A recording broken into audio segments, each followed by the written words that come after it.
More white women nonsense.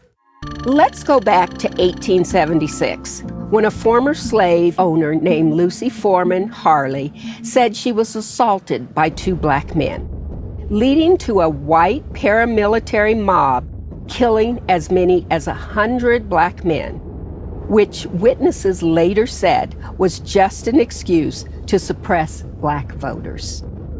In 1898, Rebecca Latimer Felton, who, by the way, was a suffragette and the first female United States senator, called for the lynching of thousands of black men if it meant protecting white women. Her claim sparked a riot that killed 25 black men, but of course, she's remembered as a hero, a progressive icon for women's rights. Fast forward to 1908. Mabel Hallam claimed a black man raped her. Black neighborhoods were burned, black civilians were shot, and elderly black men were lynched. And just 2 weeks later, she admitted she lied. In 1921, all that Sarah Page had to do was scream, and the whole black community was burnt to the ground, killing over 300 black people. This event is known as the Tulsa Massacre. In 1931, Victoria Price and Ruby Bates accused 9 black teenagers of rape. The Scottsboro boys went through years of trials and jail time, only for one of the girls to admit she made up the whole thing.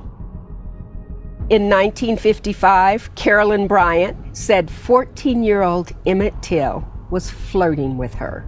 We all know the story of Emmett Till. His brave mother decided to have an open casket so that people could see how he was tortured and murdered. Out of nowhere, this black guy came up and we just opened the door and jumped in the car. In 1994, Susan Smith claimed a black man kidnapped her kids, sparking a manhunt that labeled every black man in South Carolina a potential child killer. It just seems so unfair that somebody could take such 2 beautiful children. The true story? Susan Smith killed her children herself.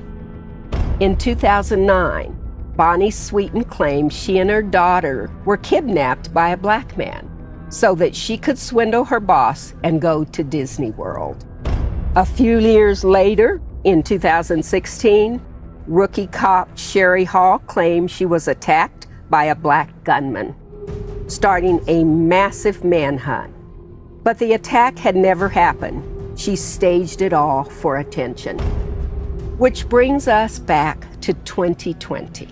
I'm going to tell them there's an African-American man threatening my life. There is an African-American man. I am in Central Park. I'm being threatened by a man in the Ramble. Please send the cops immediately. Christian Cooper was bird watching. More white women nonsense.